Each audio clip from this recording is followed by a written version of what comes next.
Welcome back to episode number 121 of the 3 Count Out podcast. My name is Era, and joining me this week, hopefully in a lot more healthy state of mind, and maybe you boys can help me figure out which one of my 6 flights in 48 hours got me sick.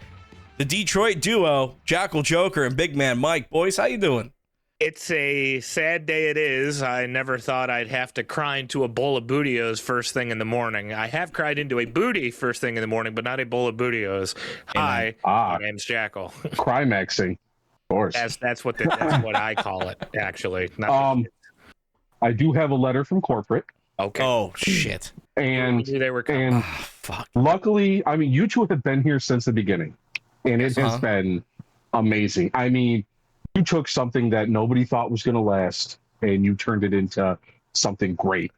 Don't clean your 2 weeks, Mike. Don't do this. And no, we're going to need you to restructure your contracts. Oh. Yeah. For like more money though, right? Oh yeah, because listen, Mike, here? Our viewership numbers are the highest they've ever been, especially since Jackal's been helping with all the uploads. We have a ton of stuff coming out, you know. It's been real good. You're gonna give us more money, right? Awesome. It's literally been the best it's ever been, and considerably less. Oh yeah, like take away all of the zeros. All right, I don't blame him. I needed those zeros though. Can I get them back?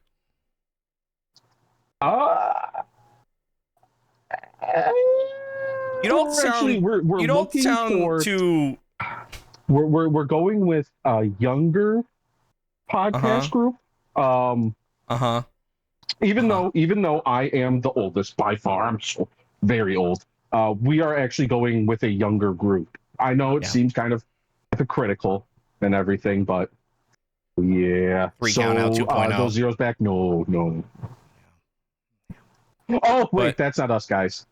Sorry. Oh, that's what TKO said. Good. That's what TKO said. Good. I thought I was going to have to announce my retirement this episode. Yeah, TKO said that. That's sorry. Got me all sorts of worried. I got the wrong letter. Yeah, let's just rip that Band-Aid off real quick, because in case you haven't figured it out between our 2 little opening messages here, multiple people have been released in a second wave of releases from said company. Unfortunately, one of them being the infamous Tongaloa, where he found out that he was in fact too infamous for his own good. So now it is very funny that both Tongaloa and Camacho are now in what do they call it? The alumni. What do they call it? Alumni section. Thank you. They're both on the alumni section of the WWE website. I love Tongaloa. He was the funniest fucking wrestler out there. He botched everything. Remember when he messed up hitting Kevin Owens in the nuts? Me? Huh? Oh, we've been talking. Mike. I can hear you. I can't hear him. You can't hear me? You can't hear Era. I've been talking. Can you hear me? Let's see. Era, you go ahead. You do your thing. Jackal, can you hear me? Everything is up normal. I hear you. I hear Mike. Okay. All right. I guess I'll be right back. We'll see what happens. Oh, well, my computer got so nervous that he was being let go that it quit. That's what we get for talking about the infamous Tongaloa like that without giving much respect to his name. Tongaloa's he got let go from the WWE. Now he's a Discord engineer, which is why it doesn't work. And we're actually his first target. He's affecting our podcast just as much as he affected Kevin Owens' testicles on that one low blow. He tripped over my botched twice. That's what happened. Can you hear me now? That's what it is. Yeah. I sure can. There we go. Just like Tongaloa, baby. Tripping over all the cords. Another one that was let go just about as unsanctimoniously was good old JC Mateo, who had a whopping three matches. Three singles matches. Yes, he did have tag matches, but and three singles matches. Only 2 of those matches wearing gear. The third, his last match in WWE, he's wearing normal ass clothes. They better pray he doesn't go to AEW, because if he does, the amount of work he's about to fucking put in as a fuck you is going to be monumental. Jeff Cobb is 60 days away from Forbidden Door, which sucks because he has a 90-day no-compete. But he is exactly what AEW needs for Forbidden Door, where he's that wrestler that can go between those companies. He's big in New Japan. He's a big name in the States. And honestly, he's big. He's big and he moves like a motherfucker. I'm kind of happy that Jeff Cobb never really got a WWE run, because now I feel like he's just going to tear the indies, and it's like, I'm excited to see what Jeff Cobb does next, because if he goes to somewhere like AEW or New Japan where he has somewhat of a creative say, I feel like there's a little bit of that, like, all right, I got to prove myself again, I got to remind everybody who the fuck Jeff Cobb is, not JC Mateo, but Jeff Cobb. So I'm excited to see where he goes. Especially due to the fact that he's been as healthy as he's ever been since he essentially just got paid more than likely buku bucks to sit on his ass for a calendar year. Yeah, go travel from hotel to hotel and lift weights. That's what we want you to do for a whole year. Healthy body and a nice padded bank account. So I'm certain that this motherfucker's about ready to tear some shit up. Which leads us down to the finale of the people that have recently been released. And this one, whereas, like, it always sucks when people lose their job, as we felt that sentiment in the last wave of releases, this one legitimately, like, kind of hurt a little But they didn't lose their job. They walked away. It's true. Because they justifiably. Oh, absolutely. Absolutely. Because they weren't willing to take that pay cut over the contracts that they signed a calendar year ago. It wasn't that long ago that they were trying to, like, they got re-signed 2025. Yeah. Through 2030. It was a 5-year deal. First year of that 5-year long deal. So you're going to need to take less money, actually. And apparently it was, like, considerably less, too. Like, apparently all of these TKO contracts have been considerable cuts, including somebody who took a big cut before the New Day got fired or got released or just walked away, however you want to say it. And people are thinking that it might be Roman Reigns. It might be CM Punk. Nobody knows who it is yet, but apparently some top stars are taking giant pay cuts, which I'm very surprised about. And Kofi Kingston and Xavier Woods, they've been taking this in stride. Kofi took a couple of days and then posted on Twitter him fucking training and basically just saying, he's going to be doing something. He just has to figure it out.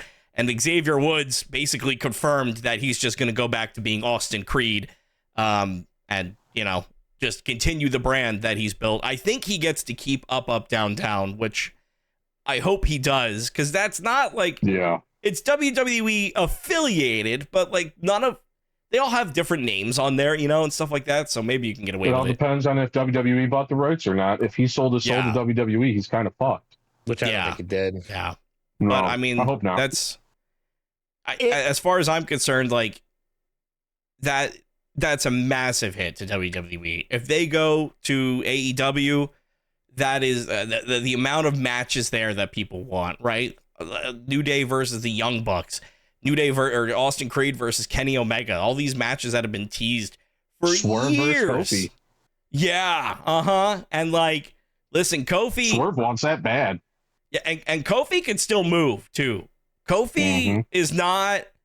He's not out there, fucking putting on a half act. He's moving like it's fucking 2009. So I'm excited to see what happens with the New Day. If they walked away, do they have a 90-day? Yeah. Mm-hmm. Okay. Yeah. All right. So Since we still have to wait. Signed through 2030. That's kind of July 31st. It's like walking away, still technically quitting, still a contract being terminated in layman's terms almost. So therein, that tells me that Wembley is going to be one of the most must-see wrestling pay-per-views of this entire calendar year, just because you don't know what is going to happen. And after what I thought was going to be a WWE for lifer leaving the company. I thought Kofi was going to be there till the day he fucking. I thought both him and Xavier. Yeah. Mm-hmm. After those two officially left, which I believe it was just like said a couple days ago, but I think like now as of today, I think it is like officially official. As soon as that happened, tag team wrestling died in WWE. It's fucking dead. Don't even fucking bother. Oh, but they still got the Usos. That's great. Who else? Yep. They don't have the Wyatt Six. Wait. They don't have They the have the MFTs. Creeds. Oh, no, they're in AAA. No. Yeah. Wait. R-Truth They're over there with El Damian Grande Priest. Americano. Oh, here's your Raw tag. Yeah, Wepa Time or whatever the fuck they're calling themselves. Logan Paul and Austin Theory. Ugh. Do you want to watch tag team wrestling? Literally, that entire era you saw in person, probably the final culmination of tag team wrestling in WWE at SummerSlam this past year. Yeah. Legitimately, I think someone did the math. 80% of the people that were in that match no longer work for the company. Something like that. It might be more now. I believe it. But, listen, It's just Jackal. Street Profits, Candice LeRae. Oh, Street Profits are still there. Yeah. And Fraxium. But Jackal, there's one tag team that you're forgetting. The newest tag team in all of WWE. You have to master, inspire, and zone in because Kit Wilson and The Miz have a match this weekend in Tampa at Backlash against Danhausen and a mystery opponent, Hausen. It could be anybody. Maybe it's Oba Femi. Maybe it's Brock Lesnar. Maybe it's John Cena, the man who will be the host of it better not be John Cena. I'm sorry to put that out there. But, that's the level of tag team that we have here, where they're throwing them together and going, just go, fill a card in Backlash. Don't use the other tag teams that you have, like the Street Profits. They're not on the card. Hold on. You said it. I never thought about it. It'd be the best. Fuck you by Brock Lesnar. Tag with fucking Danhausen and then left it. Fucked off again. Brock Lesnar. I wouldn't get shit. I would pass out laughing in Kevin's garage. Honestly, that'd probably be the only way I'd be okay with Brock Lesnar being on my screen again, as if he was tag teaming with Danhausen. Full face paint, full gimmick, gimmick and everything. That'd be fucking hysterical. Yeah, if Chris Jericho did it, so can you, Brock. Come on, man. But let's get into Backlash though. Danhausen and a mystery opponent going up against Miz and Kit Wilson. Obviously, Danhausen is on fire and literally shooting fireworks out of his hands. So I think it's obvious that Danhausen's going to be walking away with the win here. So what I want to know for this match is who you guys think that mystery opponent could be. I've heard a lot of people say Oba Femi, which would be awesome. I would not say you can put Oba Femi in anything, and I'll take it. I'm going to be trying to watch Oba challenge here in a little bit. It would be a waste of an Oba Femi, though. It would be a waste of an Oba Femi, but I would be okay with it if that's how he gets on Backlash. Other people have said that it could be like an R-Truth or somebody like that they're trying to get him involved with. Obviously, Stephen A. Smith is a name that's been put out there. Well, I thought he was supposed to be feuding Stephen A. Smith. Well, yeah, but then he helped them because he cursed the Knicks and then he uncursed the Knicks and then he cursed the Hawks and then the Knicks won. I think he just clogged an artery saying that. Oh my God. I don't know anything about basketball. That's the most I know about basketball. My ball knowledge, gone. That's all I know. And I only know it because of Dan. Round 2 of the playoffs, baby. Yeah, I think the Sixers and the Pistons are still playing. I don't know. Great. I fucking hate the Sixers. I hate the Sixers. They destroyed the city. Damn. They took over half of Chinatown just to build a stupid fucking arena when they already had an arena. They kicked out all the local businesses. But who do you guys think, not the Sixers, but who do you guys think could be Danhausen's I mystery think Joel Embiid of the 76ers is going to come on down to me. I kind of have a two-parter.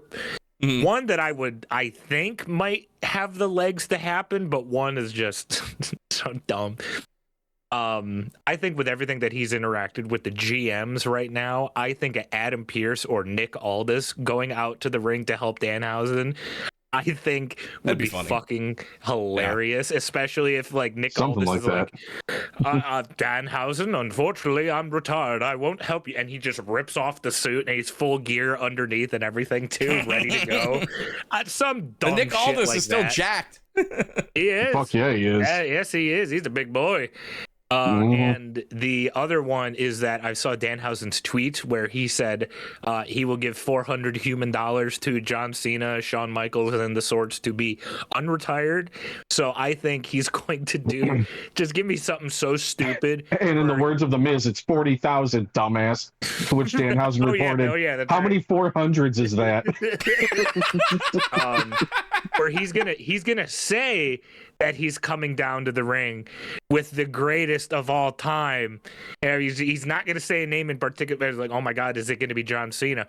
John Cena's music hits, and then a literal goat gets like walked out by a handler, and the actual live wild animal is Danhausen's tag partner wearing like a John Cena shirt or some shit like that. If they could pull that off, that'd be fucking great. One a little more realistic than the other, but Mike, your turn. I think you might be onto something with Obafemi, but otherwise I would say probably fuck it, give me Honky Tonk, man. Is he even still alive? Oh my Probably God. Probably not. I don't know. Hold on. The fat, fuck, chubby, like decaying corpse of the Honky Tonk. That's like wheeling Elvis's dead body out to the ring to be Danhausen. He is still alive. Or somebody Honky that's Tonk occasionally Man's still in the out ring. there. Or Hacksaw Jim Duggan. Oh Jesus! Oh good. Comes out with the 2x4. It's both the Miz and Kit Wilson in the balls at the same time. God, dude. Hey, Honky Tonk Man, if he comes out of retirement to have a match with Danhausen at 73, that's... By the way, so this is a quick sidebar onto it's utter nonsense, and then we'll come back. Man. I don't know if it was a glitch or something. I was playing 2K, and I was just scrolling through the entrances. You'll know who I'm talking about. One of the entrances was just old man with a snake. Huh. Now, like, you're talking about him holding a snake, or is a snake in his pants? Well, no, it's he's holding it. I think it's snake in a burlap sack that he brings down to the ring. Yeah, it's the snake in a sack. Yeah. So I was like, is he just blackballed from the company? We couldn't just put his fucking name on there? Well, because he works for AEW, right? Isn't Jake the Snake contracted with AEW still? Last I heard, he was with Lance well, I mean, I haven't seen him on AEW in like 3 years. Okay, but like, well, they just fucking Wardlow is still signed with AEW. Twice. When was the last time you saw him? Who? Wardlow. Isn't he still signed with AEW? Sitting in catering doing American Gladiator? Well, that's just it. I mean, he was working with The Miz and Rick Boogs, and so I wonder if he's a part of AEW or if he's a part of... Oh, no, because Camille was there. As well. By the way, look up the picture of Rick Boogs next to fucking Wardlow. Rick Boogs is a large fucking man. Oh yeah, yeah, he's a big boy. Yeah, he makes Wardlow look skinny. It's like me standing next to Kevin. Well, yeah, and listen, I love Wardlow to death, but I met him at WrestleCon when I went to WrestleMania Philly, and Wardlow is not. He's very, very buff. He's not very tall. You know what I mean? Like, he looks like 6'2" still. Well, yeah, but that's not like the WWE tall. You know what I mean? Like, it's just that difference in size. Where in AEW, Wardlow looks massive because he's standing against fucking Darby Allin. You know, but anybody standing across from Spike Dudley looked like they were a fucking Terminator.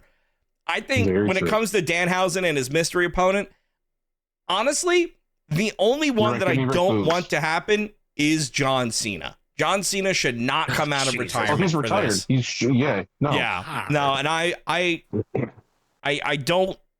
I don't want that to happen. I think you can throw an Obafemi in there easily. They're probably going to try to ring some ESPN person into it. They're probably kicking themselves in the ass that Pat McAfee can't be involved anymore. So we'll see. It makes me so happy. Yeah, I mean, Pat McAfee, he's out, man. He said it. Cody's better, and I guess wrestling doesn't need to be saved anymore. That's it. The part that makes me nervous about Danhausen's tag partner, especially when it comes to Cena, because Cena is going to be there. He's hosting. He's the host. He's doing something. He's making a history-making announcement. So he's already going to be there in the arena, and it oh my god, be yeah, like, he does make Wardlow look normal. Jesus Christ. Oops. Okay, I guess I'm Danhausen. Because Yeah. I mean, technically, he could be his partner, and then Danhausen just does everything and wins with like black magic or something. I'm sure that's what it would be. know? Yeah. But yeah, John Cena, I mean, he's going to be there. He said he's making a history-making, break some history-making news. Now, knowing WWE, everything is history-making news. It could be era. Yeah, I mean, it could be something like that. I think, and what a lot of people have said is it's probably just going to be announcing like a WrestleMania in Tampa or something like that. We're going back to Vegas for a third time. Yeah. I mean, baby, listen, it's with WWE, you never know. To be honest, they might not even know yet. So we're finally going to New Orleans. I'm stamping my claim audibly. It's a historic announcement because it was history breaking of the Never Seen 17. He made history by becoming the only 17-time world champion, and his new clothing line, the Never Seen 17 line, is now live for everybody who's a part of WWE Club to be able to buy first and sell it out. Excuse you, that's Club WWE. Oh, my bad. Don't get the name wrong. WWE can take all those shirts and sell it on eBay for 5 times the price so that nobody can buy them. Yeah. There you go. You didn't think about that one, did you, fucking Hunter? You can get merch first. They're not going to wear it. The scalpers are just going to take it and flip it on fucking eBay, dude. That's all they're going to fucking do. Yeah. No, that's all they're... I mean, it's just like all the fucking... all the gingerbread man shit that like Trick Williams has now. That's all getting scalped too. God. And hey, Trick Williams, you're reigning defending United States champion going up against the gingerbread man himself, Sami Zayn. I've seen, again, I do not watch WWE Weekly anymore. I watch it through clips mostly. I saw the funeral of the gingerbread man. Much. Was it just a dummy the entire time? I know at first it was Sami Zayn under the mask. But he came down and interrupted everything too, and was yelling and screaming and. But did people just watch like Sami Zayn just beat up a gingerbread man dummy for like 5 minutes? Yeah. Okay. Great. What a fucking waste of TV time, as they literally just let people go because they have nothing for them, and they're like, "Well, hey." We could have put Carmelo and Ilya in this, but nah. No. Why introduce them to a feud when it can just be a dummy gingerbread man that can confirm get the dummy is confirmed. Watching the clip right now, there is a stand right in the middle of the ring. There was no human inside of it. It was 3 minutes of Sami Zayn talking to a mannequin and trying to beat up a mannequin and afterwards. And at first, the gingerbread man, when he came out during Trick Williams' entrance and he was dancing and crip walking, that was Sami Zayn, and that was entertaining. Sami Zayn beating up a gingerbread man mannequin in the center of the ring, I kind of don't really get that. Especially considering a couple of months ago, Sami was saying how he needed to win a world championship, and he needed to do this to prove to his son that he was worthy of it. And now he's beating up a gingerbread man dummy going after the United States Championship. ChatGPT really is not working out well. Yeah, no, they should probably use, these things called writers, but... Yeah, well, why use writers when you can just use ChatGPT and it just keeps recycling the same storylines over and over and over again, like Jacob Fatu getting a mystery caller. Oh, yes, Jackal? No, it just the whole thing of talking about Sami Zayn in a bad segment reminded me of another bad segment, one just as bad that I remember. It kind of stretches back a little bit further when Bobby Lashley's sisters were brought out onto live national television. Yeah, and they do you guys remember who else was involved in that fucking segment? Wasn't it like Shelton Benjamin? Wasn't he one of the... Sami Zayn brought out Bobby Lashley's sisters. Sami Zayn is now 0 for 2 in historically bad segments, dog. To be fair, WWE also used Bobby Lashley in a cuck segment with Rusev, remember? Well, at least he was the one doing the cucking, all right? Yeah. A little bit better. He's also kind of 0 for 2 in fucked segments. Yeah. Hey, he got his that one literally. So. You know, listen, I already kind of segued into ChatGPT recycling storylines. ChatGPT is also 0 for 2 in mystery caller storylines because Jacob Fatu is getting a mystery phone call from somebody backstage who's telling him that he needs to remember who he is so that way he can win a world championship. Does that sound familiar? I feel like we just had that last month. It's probably not Pat McAfee this time, though. Maybe like Rikishi. They're repeating all of this shit just as much as they repeated all of this Masked Men shit. Yep. They're just beating these fucking story beats into the fucking dirt. Who's the mystery caller? I don't care. I don't care. It could be Honky Tonk Man again for all I give a shit. I don't care. He's doing double duty? Honestly, I kind of want Honky Tonk Man now. We've talked about him twice. He's not doing anything. Call him up. That could be on the other end of that phone that you'd be like, all right, I was wrong. I do care. Yes. I think if you have somebody on that side of the phone, like a Rikishi, or like The Rock, some name that, granted, with Dwayne, he'd have to be either back or like just calling, you know, like either go, don't be 50% in whatever role you're gonna do. That's fine. Just be 100% in on it. But like it needs to be somebody like that, I think, where it's somebody who's a name in their family. And the only two people that I can see would be Rikishi or The Rock. I think, I mean, obviously you have a lot more of the bloodline are out on the indies than are in the WWE. So maybe you use that as an opportunity to bring somebody else in. But also, you just released so many wrestlers. Are you really going to bring somebody else in? You know what I mean? Like, I just don't know. Maybe the bloodline has that poll where they're like, hey, you know what? Get rid of 6 wrestlers. We need all that money for Lance. But I don't know.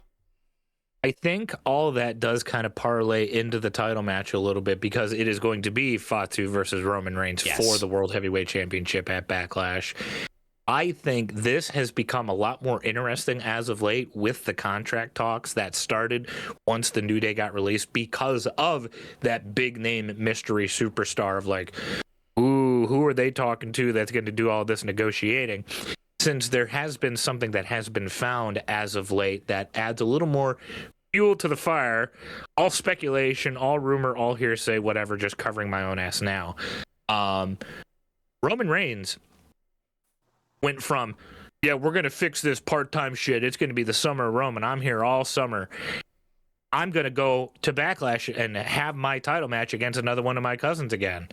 To now, hey, yeah, as soon as Backlash is done, I need another break. I'm taking a month off, as he has been pulled from all of the promotional material for the entire month of June. Because they've come out and said, oh, well, that's just because Roman doesn't need to go to Saudi. That's not the thing I saw. That's what I saw. The report I saw said that TKO WWE made an error when saying he was going to be at those dates, and he was never obligated for those dates to begin with. I think that's them covering their ass because I think something happened where... Yeah. Well, I saw he's not going to be there for a month. I saw that people were saying that because those dates are international and he's, yes, in remission, but he's still immunocompromised, that he's not going to be traveling if he don't have to. Because if this stuff with this TKO contract falls through, he goes right to Hollywood. I was on a plane for 8 hours this weekend, and I got sick. So if he has to fly people from the stranded boat, did you? Huh? No, I wasn't on a boat. No, I said you didn't encounter any of those people from the stranded boat that all no hantavirus. No hantavirus. We're good. No, just probably COVID, but it's fine. Only 2 dead so far. Oh, I heard 3. But, anyway. Real quick, Jackal. Well, since Jackal doesn't know, there do you not know? Currently a cruise boat that is. It's going to be another pandemic.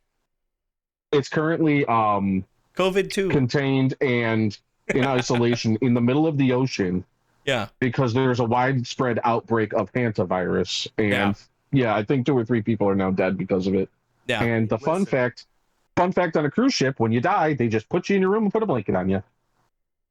Gas is like $6 a gallon right now. I wasn't really planning on going much of nowhere anyway. So yeah, I'm gonna stay inside. Okay. Yeah. But no, I mean, I think to bring it back, get off the deadly viruses and back onto the. Well, maybe I don't know if wrestling is really that much more entertaining, but Roman Reigns versus Jacob Fatu for the World Heavyweight Championship. Honestly, it should be a banger. I know Roman Reigns was saying he's going to be full-time, and I know that WWE is saying, no, it's just a clerical error, and he's going to be here the entire summer, and the dates were never agreed upon, and all that. I kind of don't hate the idea of Jacob Fatu destroying Roman Reigns and taking the belt off of him weeks after WrestleMania. Like, do you want to talk about giving a man a push? And if Roman is going out, if this is a TKO contract, if this is a movie calling, if this is something where he has to be out for health or whatever it is. What a better time. And that's how you make something out of it. You're going out for a while. Cool. Jacob's going to kill you on the way out. Like, can I say the exact one downside from it? Because of the way they've already built this story, I already know who his first opponent is. Who would that be? Yep. He's gone again. Yep. He's gone again. The way they've had, Jay be the big bad guy again, and like have him. I just automatically know he's facing one of the Usos. Automatically day one. Did you? And then maybe LA Knight. Did you catch? I think it was last week. Jey Uso was given a promo in the ring, and he forgot his line. And he just stuttered for a little bit and then just went, yeet. And then they just moved on. Yeah. I don't know if he's rocked by the fact that they went, here's the ball, take it and run. And then he tripped and fell and they went, never mind. I don't know if that's affecting him that bad or what it is, but Jimmy is just always Jimmy. He's just kind of there. Unfortunately, he doesn't have a lot of personality to work with. There's always one in every tag team. He's just there. He's good enough, but he's just there. Constant. Jay and the tag team went up like this. We got the plateau. We got the plateau up here of that first main event where the passion promos, the heartfelt shit. SummerSlam. Should have put it on him at SummerSlam because that was the fucking perfect moment. Instead of building up to the worst WrestleMania match of all time. And then it was just steep decline. That match with CM Punk was also fucking atrocious. Oh, yeah, that sucked. They need to get back to the tag team they were, because it did used to be like the Young Bucks were talking about, we want the Usos and the New Day. We want them both. Well, that's the thing. We're not fucking talking about the Usos now. They might not have no other fucking choice because there's no tag teams left in the company. Yeah. So don't have to be good if you're the only ones. Nope, that's true. That's true. It's true. Listen, even the Judgment Day is breaking up a little bit, But listen, that's not the only weird fucky thing that WWE's Chat GPT has done, because it also replaced the Asian women, because now instead of it being Kairi Sane versus Asuka, it's Io Sky versus Asuka, and WWE is trying to retcon this entire thing as Asuka yelling at Io the entire time, even though every fucking week she was yelling Kairi every fucking week. So, But no, it's Io Sky now. I think you might have been getting this. I saw you point this out last week. I was going to let it go. I think you might have gotten the story a little wrong. This was basically the Asians fighting for the rights of Kairi Sane. Her divorce. Asuka has been talking shit at Io for like the last year, and it's been like, we fuck you over, you fuck us over, we fuck you over, you fuck us over. Well, and that was it. That they were supposed to have a match at Mania, and then they went, nah. And it was then they went, we need Kairi Paige to come back instead. Kairi was supposed to pick basically at Mania one way or the other. Like, you have to pick one of these Asian women to go with. One of them is going to be your mom forever. And then instead they went, nah, fire her. We'll do it at Backlash to no payoff. Yeah, we'll do it at Backlash with no payoff. Everybody's going to be kind of over. Again, this is one of those matches. 30 minutes, match of the night at Country Mile. It's going to get 7 minutes and a tap out or a pin, and off they go.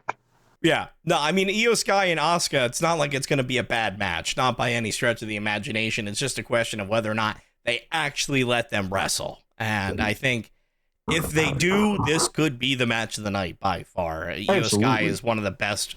Asuka is amazing. Like, it's not going to be a bad match. It's just not. There's nothing there anymore. It's just for the hell of it. You're going to be making faces again the whole time? You did this to me. Something else. You forced me. There's still 17 of them just sitting collecting dust in my house, Mike. Everyone's got to drink them. You know what you should do? You're going to a certain garage Saturday. You're going to a certain garage on Saturday. Bring them. Then you don't need to buy anything. Problem solved. Love to drink them. I'm not taking. Or I take this to Colossal.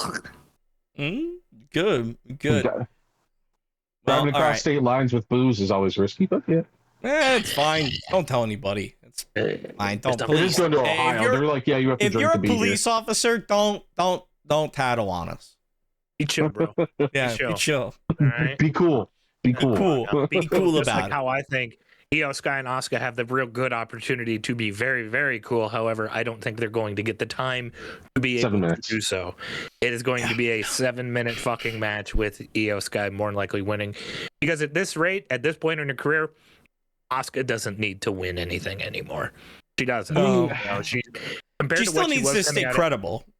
But they kind of ruined that when she immediately lost it. Been sailed. Welcome to main roster. You're going to job out to Charlotte Flair immediately. Yeah. And that was already almost a decade ago.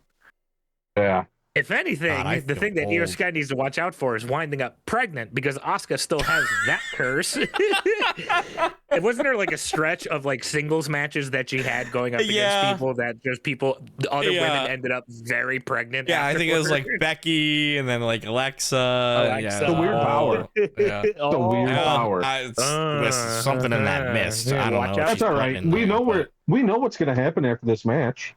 Asuka's gonna go to catering, and Io's gonna go back to hanging out with Rhea, right? Probably. No. Yeah.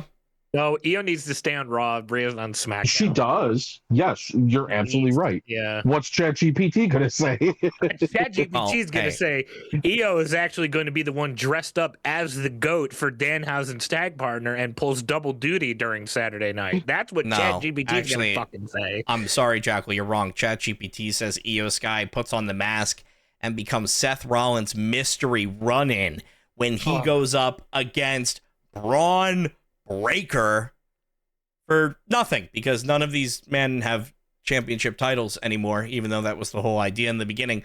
But hey, they're both healthy now and they can both wrestle. And this was supposed to be a WrestleMania match for the World Heavyweight Championship. Sure was.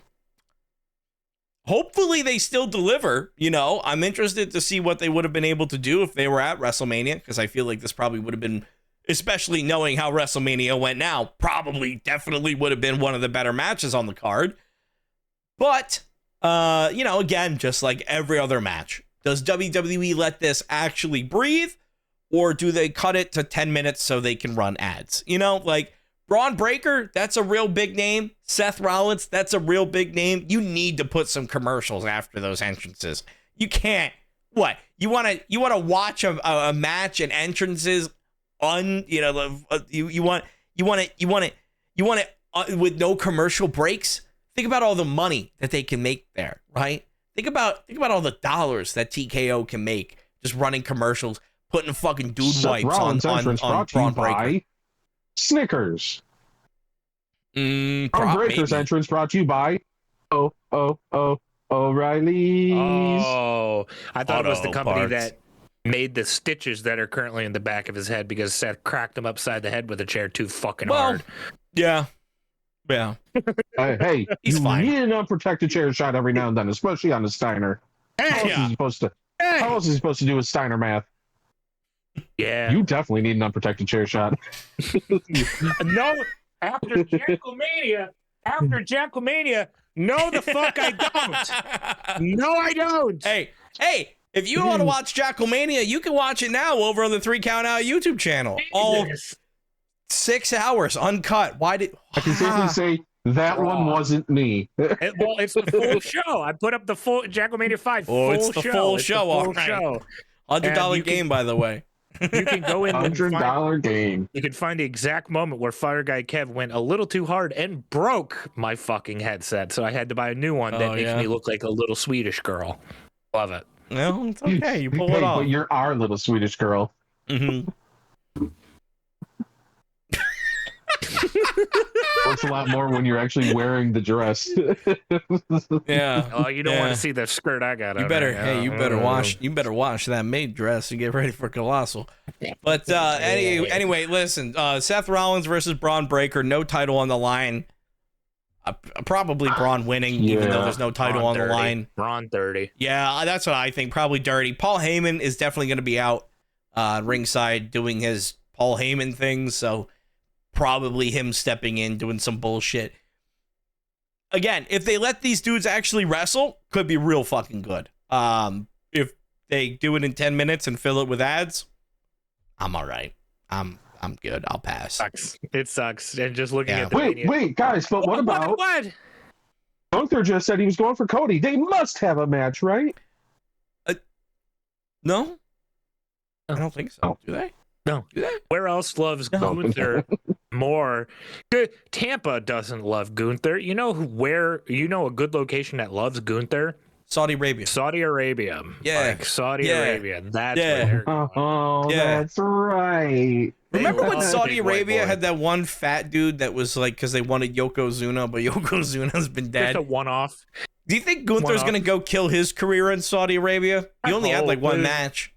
You know? Greg the Sumo. I don't. Greg the sure. Sumo. I don't fucking know what his name was. I don't think they gave him a name. He was in a fucking battle royale. I don't think they gave him a name. Excuse me. It was the greatest Royal Rumble ever. Okay, they had 50 people. Isn't that the one Braun Breaker or Braun Strowman still undefeated in for like? Yeah, Braun Strowman won a Sriracha belt that he never. And he was supposed to defend it every single year. Never did. Now he's eating food after completely SmackDown. Forget about that. God, if I could forget a lot of the things that WWE has done over the past, I would certainly love to do so. Yeah. But I would try to forget this past football season as well, if I could. Because boy, oh boy, unfortunately, we did not.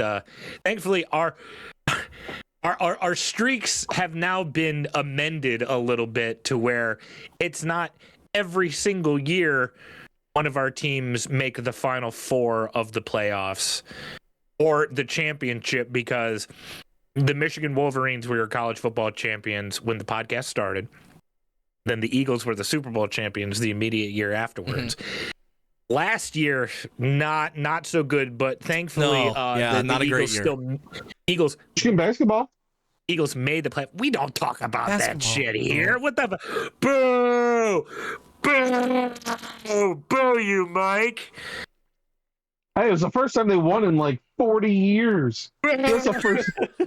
They've been this side of the Special Olympics for years. That's great, man. Here, I'll drink to that in celebration. I don't need to see that face.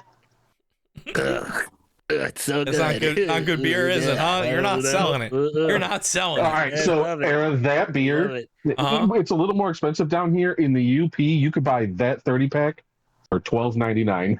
Oh, Tennessee cream ale. It's that beer. It tastes the better beer the more for you drunk drink. people in the woods. Yep. It tastes better the more you drink. I wish I could have this right now on a very warm Saturday afternoon, if you will, watching Eastern Michigan take on the Kent State Black Flashers one-on-one in some action to kick the season off, or maybe watching the Penn State Nittany Lions taking on the Michigan Wolverines. I think in Happy Valley this year. Hold on, let me figure it out. That might be the battle of the challenges there. That is our. Don't want to come out for that one? That sounds fucking dope. Penn State is coming to the big house. So Penn State, Michigan in Ann Arbor this year. So I think that means are either team going to be good? We'll find out. We'll certainly see, because we both have some new coaches this year, and instead of stretching for time to talk about whatever's left in wrestling, let's do some way too early predictions, because I need to talk about football and I need to scratch that itch real fucking bad.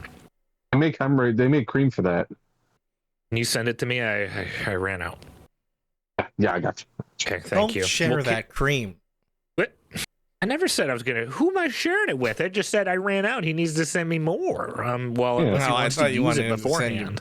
Never mind. I thought you guys were gonna. I even have the attachment. That never mind. Well, hey, it's free mode. Oh, God. Like a bidet. Let's start things off with Penn State. Let me read you your schedule this year, so you can get in the mindset of Nittany Lions football. Get me in that Nittany Lions mind state. Let's do it. Yeah, a Nittany Lions state of mind. So you are opening up the season September 5th. September 5th. We are almost 4 months away to the date of college football starting up again. Good. That's good to hear. That's good to hear. You are opening up the season taking on the Marshall Green Thundering Herd Marshall. Then the week after, we're good with that. You are traveling to Temple. Oh, that'll be fine. Temple will be fine. That's just that way we can play in the link. That's all. You get Buffalo at home immediately afterwards. Talk about a nice start. Yeah, that should be an easy 3-0 for Penn State. Marshall, right Temple, and Buffalo. I'll take it. Depending on how your team is, this schedule, now that I'm looking at it, this schedule is pretty good. Pretty fucking favorable for you next year. Take it. Week after Buffalo, you guys get Wisconsin at home, and you are traveling to Northwestern. You get USC at home. Okay. And then you are traveling to Michigan. Then your bye week. And you get Purdue at home. You travel to Washington. So all the fucking way across the country. That's a lot of travel for that one. That's that a one long flight. might be rough. It's Washington, though. They might be pretty shit, too. You get Minnesota at home. You get Rutgers at home. Yeah. And then to close out the season, you travel to Maryland. So traveling to Maryland depends on how Maryland is. That is a joke of a schedule. Yeah, you are missing 3 teams. You are missing the national champion Indiana Hoosiers. Thank God. You are missing the Oregon Ducks. Yep. And you are missing the Ohio State Buckeyes on your schedule next year. There is a real possibility with that schedule. You either go undefeated or 11-1. Oh yeah, and I think it's listen. I'm very happy that we don't have James Franklin to have the Ohio State problem this year. But we don't even have Ohio State at all on the schedule. We don't need to worry about that. The away games, some of them, like going to Washington, that's a little far, and Maryland is one of those sometimes, depending. I think we got this one. I think we got a pretty good season. I might actually be happy on Saturdays for once. Either that or I'm going to be real fucking angry when we lose to the fucking special ed kids. If the team is even remotely competent, you should be more than fine. It's a big if, Mike. It's a big if. Very true. Very true. How do you think we feel? Yeah. I'm gonna say you got 3 games, depending on how everybody else is, because we don't know right now. I can't speak on a Wisconsin or a Minnesota too much. Minnesota and Wisconsin really haven't been a threat in the last 7, 8 years. Decade. I think the last time Wisconsin and Minnesota were a threat was like that 2015, 2016 type of window. And even still, that's when Penn State won the Big Ten title last, I see 3 games on this schedule that actually could cause you a little bit of trouble. I see getting USC at home, which looking at your schedule, I think that's really your only candidate for a whiteout game this year. No. And then traveling to Michigan and traveling to Washington. Those are your 3 games and it's October 10th, October 17th, November 7th. So you got that beginning of October to beginning of November window where that's going to be your whole season right there. And realistically, I think your ceiling, your floor is 9-3 easily.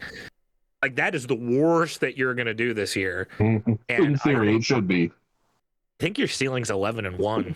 Realistic. I think you drop one of those games. Ideally, I would love for it to be Michigan, but if it's you lose to USC, but you bounce back against Michigan, that makes total fucking sense to me.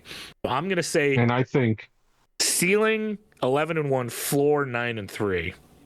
Yeah, I agree with that. Having to claw and fight against Michigan, if Michigan puts up a fight this year, I think that takes you to Washington, and they beat Washington by 37 points. Yeah, I think you said those were in October and November. October 10th for USC, October 17th for Michigan, November 7th for Washington.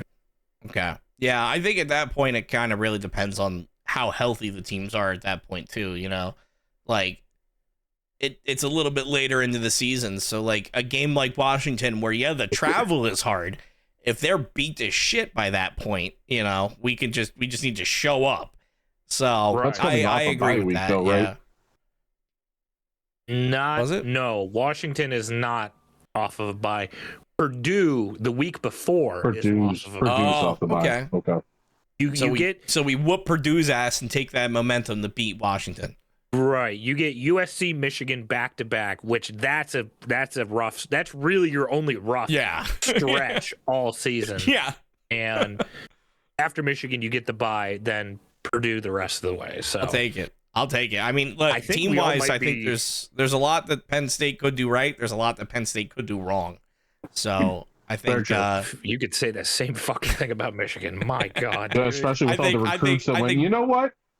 Never mind. I think both of our teams are. It should be okay. They should be able to play football, but at the same time, there's been a lot of change. Yeah. So, both have new coaches this year. Both. And with new coaches comes new schemes, comes new plays, comes new everything.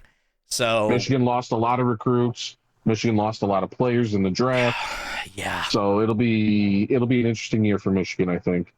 And good segue, Mike, as we jump on over to take a look at Michigan's schedule this year, which in comparison to Penn State's is significantly worse. Right. In comparison to Penn State's, at there's least. still room on the bandwagon if you guys want. Just get some blue. Are we going on the concept that this team might be good this year? Is that how we should keep the mindset? You can have whatever mindset you want, Mike. Since we're whatever 4 months away from the season starting, Mike, sure. Okay. Sure. Okay. We are going to open up the season getting Western Michigan at home. And whereas we traveled to Oklahoma last year, now we get Oklahoma traveling to us, where that is going to be more than likely college game day yet again. Oklahoma and Michigan in Ann Arbor this year. We'll see how that one goes. Yeah, I can see it. After that, week after, we get a bunch of minors sent to the big house. Huh? What? The University of Texas at El Paso. The UTEP minors coming on into the big house. When was the last time we faced UTEP? Mike, I couldn't fucking tell you. I don't. Hold on. They do. They were just like, we'll pull this one out of fucking obscurity. Here you go. Well, like when you're picking a job and you put the newspaper up and you throw a dart. Maybe they just did the same thing. They just like put all the teams up on a map. Wait. We got UTEP. UTEP. This is the first time ever that UTEP and Michigan are playing football. History this year. Hell yeah. And it's going to be to a final score of Michigan 70, UTEP probably 3. So should be. Knock on wood. Should. Jeez Louise. All right, so 3. Immediate week afterwards is getting Iowa at home. Then I'm going to say 4. Traveling to Minnesota to play for the Little Brown Jug. 5. Then we get a bye. So, that makes they get a bye in week 6 hot. We get a bye in week 6 because that leads into our Penn State game. So Michigan coming off of a bye. Boy. So we get a fresh Penn State or a fresh Michigan. Ooh, okay. Interesting. Okay. So could be 6 because they're coming off of USC. Since I haven't really felt the hatred of football just yet, I'm speaking happily. That could easily be another college game day right there. I could see that being the candidate for college game day. Absolutely. Depends on what other big game is going on that week. Yeah. Week after, we get Indiana in the big house. So Kurt Signetti and the Hoosiers. Then we are traveling to Rutgers. I don't know who they is. Rutgers on Halloween. Okay. Then we get Michigan State traveling to the big house week afterwards. 9. Oh boy. Final 3 is rough. Final 3 is rough. After Michigan State, we have to travel out to Eugene, Oregon to take on the Ducks. Not beating them. Not beating November Oregon. 14th. Yeah. Probably not. Then we get UCLA week afterwards. Okay. A nice little bounce back spot. UCLA should be a dumpster fire still. Should be. So that could be 9 or 10 wins right now. And then the final game of the season is the game. Or unfortunately, this year we have to travel to Columbus since Michigan and Ohio State are a guaranteed matchup every year, and we close out the season in Columbus yet again. So I think we could have a 9 to 10 win season if the team is good this year. I say the ceiling is 9 or 10. Yeah, I'd say 9. I don't think we touch Oregon. I don't think we touch Ohio State. If Penn State is beat up, we can take that one. That's if they're beat up. But that's if the team is good. Yeah. I'm saying 9. I'm saying 9 just off of the virtue of fuck you, Penn State's going to win. Valid. So I say ceiling is 10. Ceiling 10 and 2. 9 or 10. Michigan 10 and 2. Mike, what's your floor?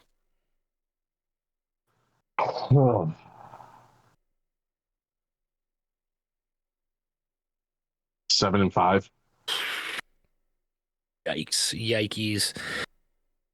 I think there's a chance that this team is a fart. So there's a chance, especially with everything coming out saying how Bryce Underwood more likely not going to be the starter for week 1 as well, off of Kyle Whittingham's notes at the moment. No, not living up to it anymore. It's not just like that beer, not living up to it anymore, huh? That beer never had to live up to anything. Yeah, I told it. When they were buying it, I said, "This is not good." You were talking to Kevin. You were talking, and I found out he was already fucking drunk at the time, so he didn't give a shit, fucker. He was who the beer was made for. He didn't even fucking touch it either. No, it's the best part. He sure should. He had one. Nice. He had one because he's watching his girlish figure again. Oh, God! I was 200 pounds. I was fat as fuck. I was a fat slob. Kevin, shut up. Go hit. Go. Fuck! I'm sitting 100 pounds over that right now. Golly. Yeah, I don't need to get into that. Michigan coach Whittingham and QB's Bryce Underwood's tough situation. Holy shit, T-Mobile. Fuck all the way off, please. Golly. I just saw your Don't face listen go to T-Mobile, pink you're as you great. got hit with Your that. internet's fantastic. Yeah. Kyle Whittingham says, so the spring ball, we had a chance to put in schemes, both sides of the ball and special teams. Needed to find out who our playmakers were, needed to make every single player in the program fundamentally and technique-wise. That's another big objective. And so in the spring game, it was just more of finding out in as in-game situation as we could create. Who's going to step up and make plays? So it had value, but far more intensity and just learning in the first 14 snaps. And so it's not that he's not ready and stepping up to the plate. It's more of his performance in the spring game was vastly outshined by Tommy Carr. Yeah. The stat line for the Michigan spring game, Tommy Carr, 21 for 30, Holy 143 yards. Holy shit. He was dotting him up. So a lot of short passes. Dotting him up. Bryce Underwood, 3 for 9. Or 20. So they just didn't use him as much. Well, when you go 3 for 9 for 22 yards, you don't really need to be used that much more to begin with, unfortunately. Argument on the other side. Hold on. Argument on the other side. Oh. He went 21 for 30. So what if after that 3 for 9, all of a sudden he's doing better? He goes 21 for fucking 30. Because you wouldn't know because they didn't fucking use him. Well, I went back and I listened to earlier episodes of the football season today, hence my reasoning for wanting to do our way too early predictions. And I believe it was after the Oklahoma game where, Mike, you said Bryce Underwood can only throw the ball one way. And it's a fucking rocket. It's a rocket. He just... like there's no touch, there's no nothing. It's just in your ass immediately. And I think... from my fat white guy sitting on his ass talking about this perspective that don't know shit about fuck when it comes to this, I don't think he's worked on that at all. I think it's just still piss missile constantly. Is it that he hasn't worked on it or that nobody's fucking teaching him to work on it? Well, that's a good point because we found out our head coach is too busy trying to get into the pants of his employees. Yeah, that might. And that also might do last season there was no offensive line and he had one half fuck ass receiver. Who the fuck are you throwing to? Well, even How much with you know one? even with Underwood, if he's just throwing fucking bombs and he's not getting a lot of short passes, that sounds a little familiar to an Eagle known as the Mormon Missile, who has an amazing arm but can't fucking throw short for shit. So it's like, hey, man, it's great when we need to fucking lob a fucking Hail Mary in fucking week 15 or whatever the hell, but you're not going to put him out there, snap after snap after snap. He's not going to get the first downs. So maybe he just needs to work on those fundamentals a little bit, I think what is going to be done, and I will circle back to this next week, I think your boy needs to do a little bit of investigative journalism from now until the next podcast recording. I think a reaction to the Michigan spring game highlights will be coming out onto the channel very, very soon. So my lineman perspective can definitely take an in-depth look at the throwing styles of Bryce Underwood on As those we know, 9 linemen, passes that he threw. We definitely know mechanics of quarterbacks. Indeed we do. You should take every word I say very seriously. Us linemen, we definitely know how to do quarterback things. Unfortunately, from my perspective, I don't have as high a hopes because, real quick, Arrow, what was your floor for Michigan? What is your bottom for Michigan? So we have all our numbers. 7 or 8. We'll say we'll be a little more generous. We'll say 8 and 4. We'll say 8. Yeah, 8 and 4. like 8 and 4. So I see only 3 games to be worried about for Penn State, I see 5 for Michigan. It's Oklahoma, Penn State, Indiana, Oregon, and Ohio State. That's a lot. That's a lot for a first-year head coach and a second-year quarterback, especially when your two most important ones out of those 5 are going to be on the road as well late in the fucking season too. This is going to be Bryce Underwood's first trip to Columbus. This is going to be Bryce Underwood's first trip to Eugene, Oregon. I am very nervous about those. But, that's why I said I don't think we win those. Oh, God. Because ideally, if we go perfect the rest of the way outside of the Oregon and Ohio State game, I think 10-2 could be enough to back end into the playoffs. You're worried about Indiana right now. I mean, their defense is still really good. That is true. But they lost a lot of offensive pieces. And Fernando. And Mr. That's what I mean. Mr. Brain's going to get turned into tapioca once he plays a snap for the Raiders. So you're worried about him. That's why I stopped and thought. And we're going with the concept of right now, Michigan 4th. could be. Michigan is a good team. 4 months away from the season. Right? It could be week 1 and we go, fuck, they are not a good team. Floor is now 2. Like, that's also thinking that that's the same Oklahoma team that we went up against last year, and I also think John Mateer might have also went to the NFL as well too. I don't know. I think at the moment where I had a very optimistic look last year, I think I might have a bit more of a pessimistic look this year. I don't know, man. I'm feeling pretty good about Penn State's schedule. That's why I was asking. That's why if we're looking at it from a good team perspective, like this team has some pieces now, they're figuring stuff out. I went with that perspective. We're going to find out real quick when the season starts. I might say our ceiling is 8-4. I don't know.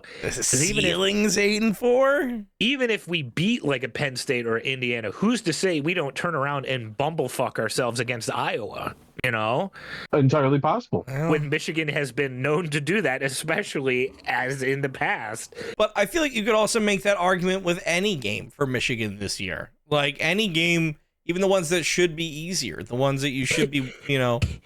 It's not even that. It's that Michigan is one of those teams that notoriously has a lot of rivals. So there's a chance that, like, Michigan State should be an easy win pretty much any year. There's an entire chance they just, whoops, we lost. Yeah. If we lose against UTEP this year, I will retire from the podcast. I'm done. I'm done watching wrestling. I'm done watching football. There's a lot riding on that fucking game. If we just Jekyll took up competitive ballet. Yeah, absolutely. You're going to join Fire Guy Golf. I will start up a competitive Overwatch broadcast compared to going to play fucking golf. I would rather watch Overwatch League reruns instead of going to a fucking driving range. Okay, goodness gracious. Love some Overwatch League. I'm white, but I'm not that white. I think for now, May 4th, 4 months away without knowing anything. May the 4th be with you, by the way.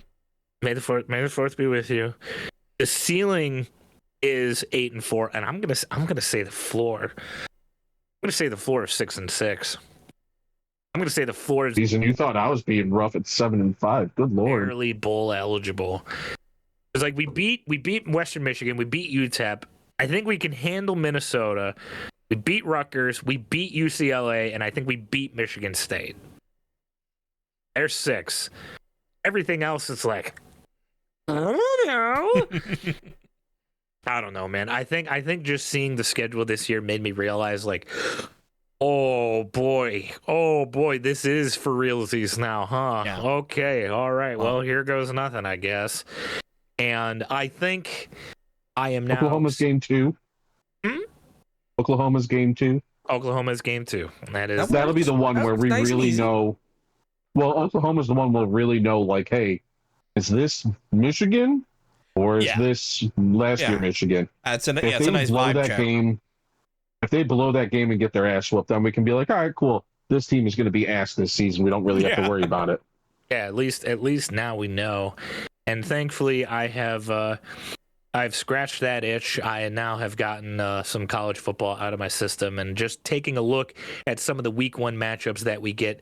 Once we make it to September, we get games such as Notre Dame versus Wisconsin, Louisville versus Ole Miss, SMU taking on Florida State, and many, many more. Nothing. Is Notre Dame going to complain their way out of that game?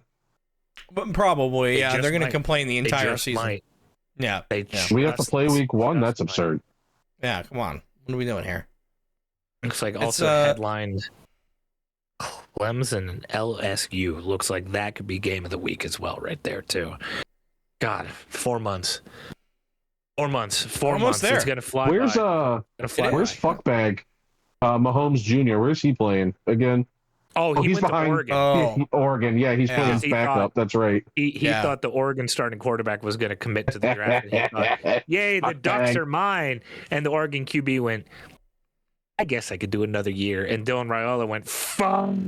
He's like, actually, I kind of like college. I might want to stay. Mm-hmm. Yeah. Mm-hmm. Oh yeah. Yeah. Next year's draft. This is for because somebody went, hey, you're probably going to go to the Jets or the Raiders, and he went. Yeah, and he went, no, I'm good. I'm going back to college. I'm going to get my degree. Chiefs are bust. Oh. That is for the podcast literally like a year from now. Yeah. Oh, yeah. Next year's draft, extremely quarterback heavy. Quarterback heavy. Which is like the exact opposite of what this year was. I'm not leaving. Wow. Yeah, I feel like this year, like, there were quarterbacks, sure, but it was not anywhere as studded as it usually is. So I'm looking forward to next year's draft. In the first round, next year. Nobody predicted. Yeah. That's next year. That's not this year. Can't get to there. By the way, this will be a laugh for Era. I saw somebody's fuck-ass mock draft from, like, last year. It had Drew Aller going at number 4. Well, before his legs exploded, that might have actually been the case.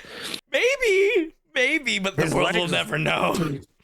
Unfortunately for Drew Aller, the world will never know. Yeah, and he's going to be a great BMW car salesman one day. I was going to say, he's going to be the Ford commercial or whatever. By yeah, he's going to be a great general manager. I'm really looking forward to buying my next car from Drew. That's the football news that we can end on. That'll make Mike really happy. Mike, Diego Pavia got signed to Baltimore. Aren't you so excited?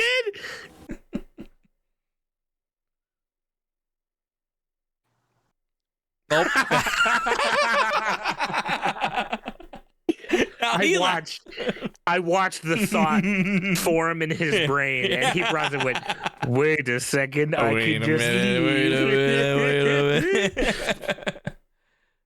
Oh, there he is. Oh, there he is. He's a single square. There he is. Sorry, I had to say some things that weren't appropriate. I think we need to get out of here before worse. Yeah. By the way, Finn Balor without a beard looks like he's 27. Yeah, well, they need to listen. WWE, they're retconning everything. They're retconning their past couple of months, and they're just probably going to retcon the entire career of Finn Balor.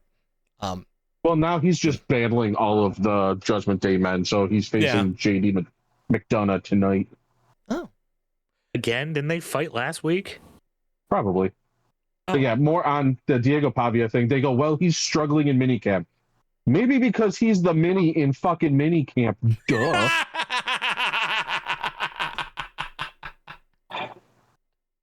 Hey, Mike, don't go after a short king, all right? Fuck you, tall man. I'm not even quarterback height, for fuck's sake. He's just high enough to play a fucking Oompa Loompa. Yeah.